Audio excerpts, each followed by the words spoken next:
哎，不玩了，不玩了，不玩了，这么可怒！你就是小奈，有没有兴趣来一场？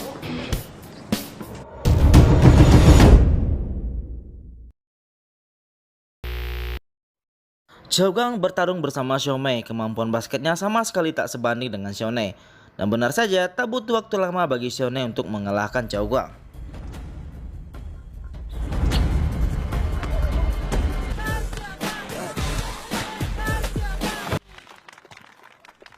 Scene berganti, Weiwei dan Xiaonej berencana mengikuti lomba video yang diadakan Web.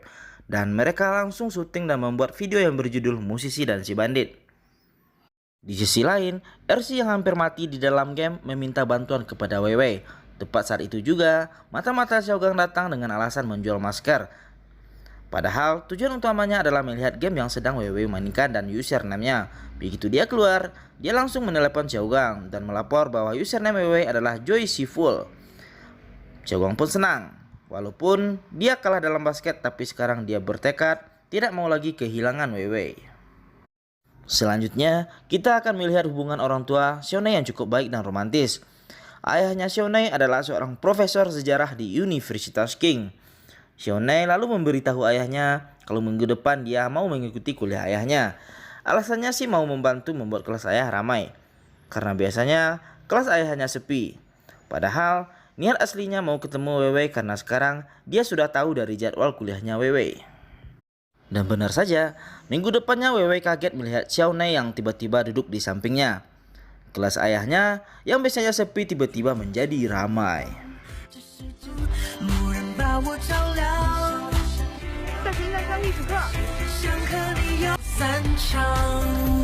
Xiaogang pun memulai rencananya untuk mengikuti game Chinese Ghost Story yang biasanya dimainkan Weiwei. Lalu dia bertemu dengan RC yang dianggapnya adalah Weiwei. Sampai akhirnya mereka membuat hubungan di dalam game. Karena itu, Xiaogang merasa Weiwei memberikan kesempatan padanya di dunia nyata. Malam harinya Weiwei belajar di perpus.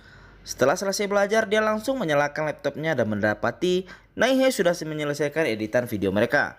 Weiwei terharu melihat hasil video yang diedit oleh Xiaonej. Sampai-sampai dia tak tahu kalau Xiaonej sedang menguntitnya.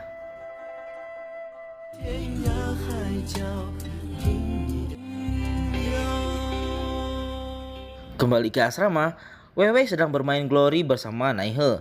Di tengah jalan, tiba-tiba mereka melihat 3 monster monyet. Weiwei pun langsung maju untuk membasmi ketiga monster monyet itu. Lalu, Naihe ngapain? Nyantai main kecapi dan membiarkan istrinya bertarung sendirian. Ketika temannya muncul tak lama kemudian dan langsung mengomentari perbuatan tercela Naihe yang membiarkan istrinya bertarung sendirian dan menunggu poin experience gratis dari Weiwei. Aku banyak bergantung padanya, jadi sekarang aku sudah terbiasa. Orang-orang seperti kalian yang tidak punya istri yang bisa melindungi kalian tidak akan mengerti. Jelas ketika temannya yang masih jomblo itu jadi sebal dan langsung menyerang Naihe. Tak lama kemudian, komputer mengumumkan bahwa videonya Naihe dan Weiwei dinyatakan sebagai pemenangnya dan mereka langsung mendapatkan hadiah Rainbow Switch-nya. Bansan mendapatkan telepon dari perusahaan Zenzi Teknologi yang mengajaknya untuk makan malam. Bansan langsung menyampaikan masalah ini ke Xiaonej. Mereka jadi heran apa yang perusahaan itu mau sebenarnya. Apa perusahaan itu sedang berusaha untuk memburu perusahaan mereka secara ilegal? Xiaonej merasa itu mungkin saja karena Zenzi memang punya sejarah pernah melakukan itu. 2 tahun yang lalu, Zenzi meluncurkan mobile game yang sukses besar di pasaran. Tapi sebenarnya game itu dikembangkan oleh perusahaan lain yang skalanya lebih kecil. Waktu itu Zenzi berusaha mendapatkan perusahaan kecil itu tapi gagal. Akhirnya Zenzi menyuap seluruh tim perusahaan kecil itu dan berbuat curang dengan menciptakan mobile game serupa dan meluncurkannya lebih awal. Dan bisa dipastikan nasib perusahaan kecil itu hancur. Sepertinya sekarang Zenzi ingin mengulang perbuatan mereka itu. Bukannya cemas, tapi Xiaonej malah tersenyum. Untuk apa? Bukankah itu kesempatan yang bagus? Ucap Xiaonej. Lalu mereka berempat pergi makan ke kantin.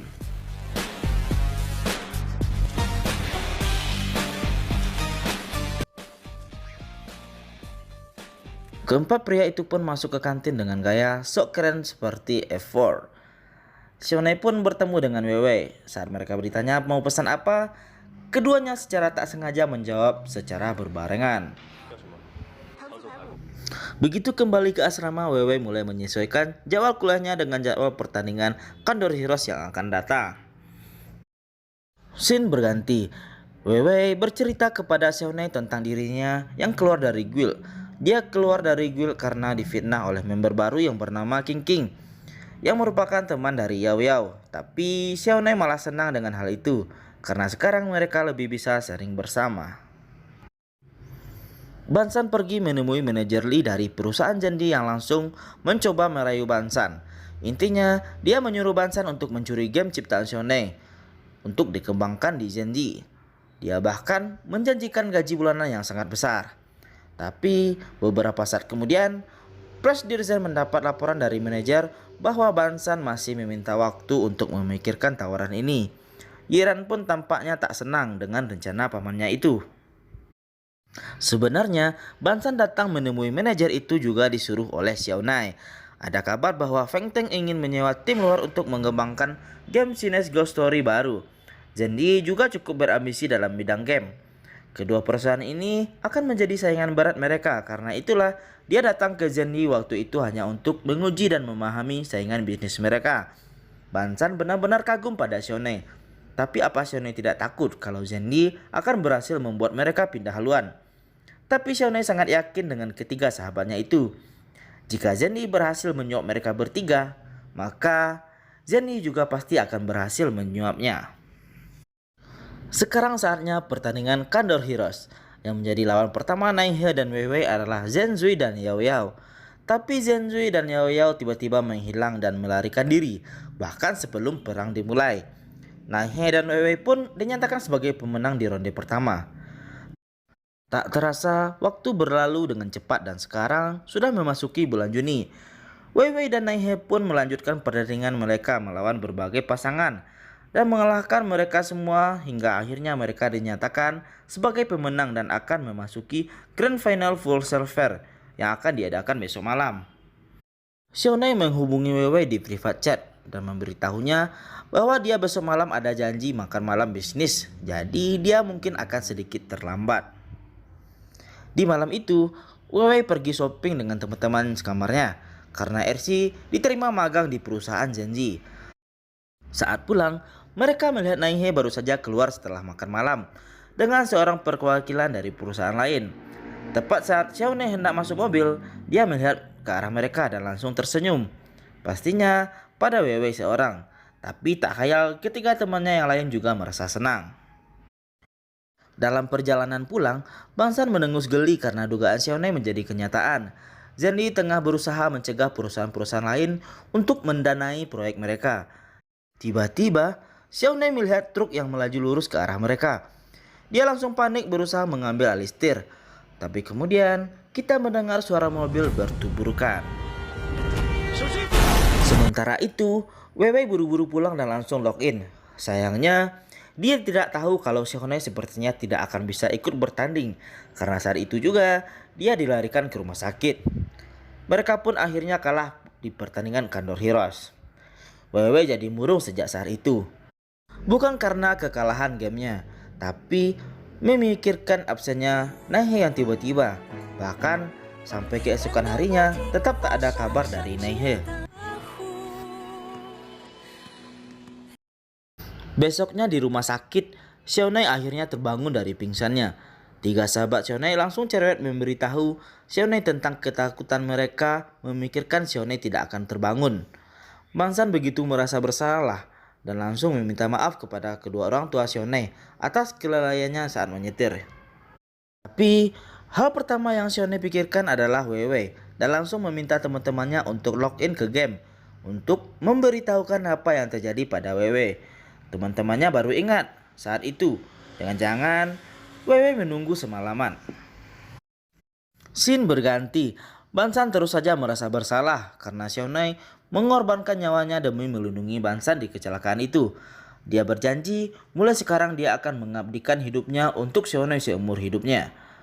Weiwei akhirnya pergi ke kampus. Entah kenapa dia tidak pernah login ke game lagi semenjak malam itu.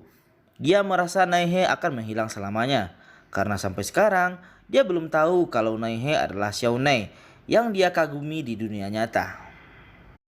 Wei Wei menonton ulang video klip si musisi dan si bandit dengan berlinang air mata.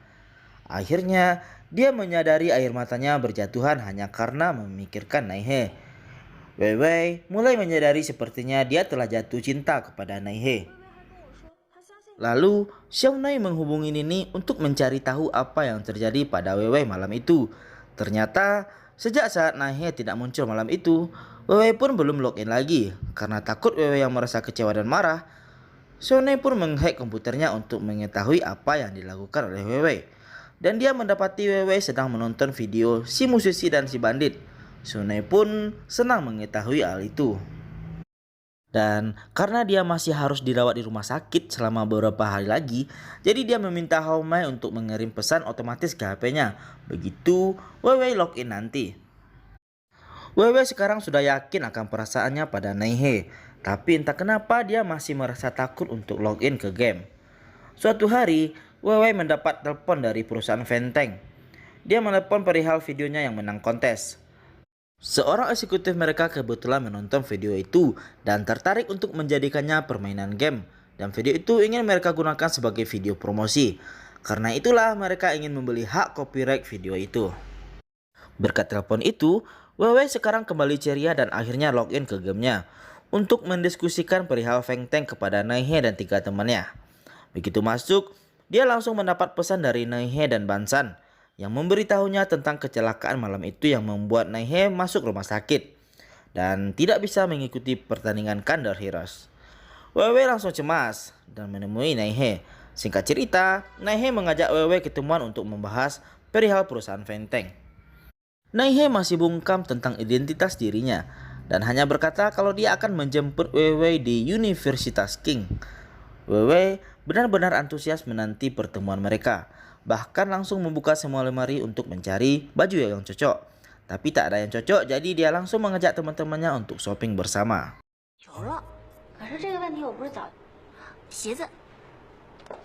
Keesokan harinya, Wei Wei benar-benar gugup saat akhirnya dia tiba di jembatan.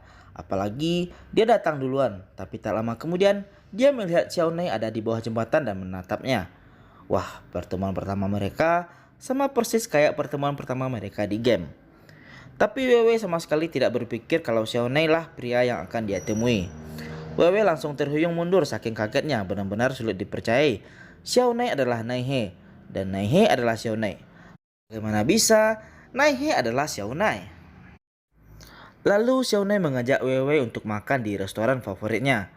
Tiba-tiba Xiaonai mendapat telepon dari teman-temannya yang mengingatkannya untuk datang ke lapangan basket. Karena hari ini adalah hari terakhir pertandingan basket mereka sebelum lulus. Lalu Xiaonai juga turut membawa Wei Wei ke lapangan basket. Setelah selesai makan, Xiaonai menyuruh Wei Wei naik sepeda. Wei Wei malah ragu. Kalau mereka naik sepeda pastinya mereka akan menjadi tontonan satu kampus. Bisa-bisa orang-orang akan salah paham pada mereka nanti. Salah paham, ujar Xiaonai. Salah paham kalau kita dalam hubungan seperti ini, ujar Wei Wei sambil membentuk heart dengan kedua tangannya. Xiaonai tersenyum lalu menjawab, memangnya kapan kita tidak dalam hubungan seperti itu? Jadi Xiaonai langsung membawa hubungan mereka di dalam game ke dalam dunia nyata. Jelas saja Wei Wei tercengang, gugup, bingung campur aduk jadi satu.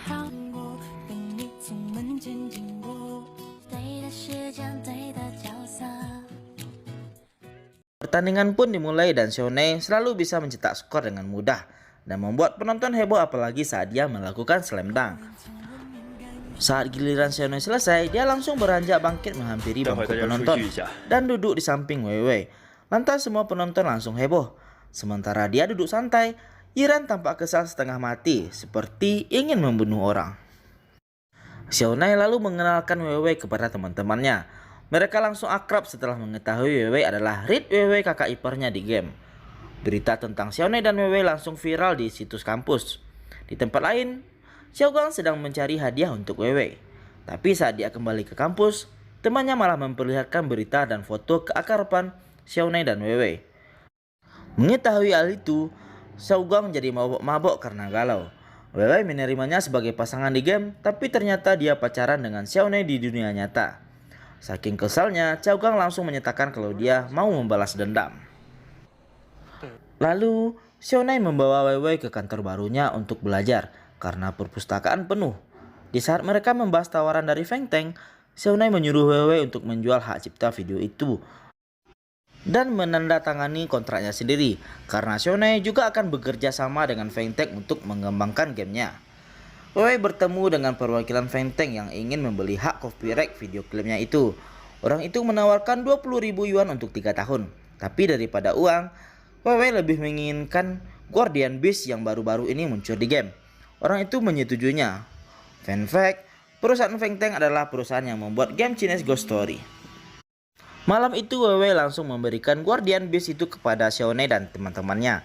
Di saat itu Nini meminta bantuan kepada Weiwei untuk mengalahkan bos. Weiwei juga mengajak Xiaonei. Tentu saja Nini langsung kegirangan melihat Xiaonei bergabung untuk membasmi monster bersamanya. Bos yang akan mereka bunuh adalah Crown of Netherworld. Tapi baik Weiwei maupun Neihe belum ada yang pernah melawan bos itu. Nini pun memutuskan untuk mengundang lebih banyak pemain di guildnya untuk bergabung, tapi yang menyatakan diri mau ikut malah Zensui dan Yao Yao. Meskipun canggung, Neihe mencarikan suasana dengan mengajak mereka bekerja sama. Rintangan berhasil diselesaikan dengan mudah. Mereka pun lanjut ke level selanjutnya, baik Neihe, Weiwei, dan Zensui bertarung melawan semua rintangan mereka, kecuali Yao Yao yang bisanya cuma menjerit-jerit minta tolong. Akhirnya mereka pun berhasil memasuki level akhir dan harus melawan si bos. Begitu mereka datang, bos Crown langsung menyerang mereka dengan agresif sampai membuat Yao Yao kelabakan karena tidak siap. Weiwei yang lebih berpengalaman dalam menghadapi game semacam ini sudah sangat siap karena dia tahu kalau kemampuan si bos akan meningkat jika pemimpin lawannya adalah perempuan. Bos Crown murka dan langsung memanggil semua budak prianya. Weiwei dan Xiaonei menggabungkan kekuatan mereka untuk menyerang bos Crown saja karena mereka menyadari lawan utama yang harus mereka kalahkan hanya bos Crown dan bukannya para budaknya yang pada dasarnya adalah karakter-karakter yang harus mereka selamatkan dan bukannya dibunuh. Weiwei menyuruh Zensui menembak dan kekuatan bos Crown sedikit melemah berkat tembakan panah Zensui. Tapi saat Nini memuji kerjasama Xiaonei dan Weiwei, Zensui cemburu dan bukannya menyerang bos Crown malah menyerang Neihe. Gara-gara itu, bos Crown berhasil menyerang Neihe dan Weiwei lalu mematikan Yao Yao. Zensui langsung menyerang bos, tapi kekuatannya tak sebanding dengan bos Crown yang dengan mudahnya memutar balik panahnya Zensui hingga mengenai Zensui sendiri dan Zensui pun mati. Saat Weiwei bingung harus bagaimana, Neihe muncul kembali saat itu dan langsung membantu membangkitkan Zensui dan Yao Yao. Belum akhirnya, dia mengerahkan seluruh kekuatannya pada bos Crown hingga bos Crown pun hancur. Setelah itu Weiwei dan Neihe langsung pergi. Weiwei bertanya, kenapa Neihe membangkitkan Zensui dan Yao Yao tadi? Xiaonei mengaku kalau dia hanya ingin membuat Zensui dan Yao Yao merasa lebih buruk karena dia yang menyelamatkan mereka.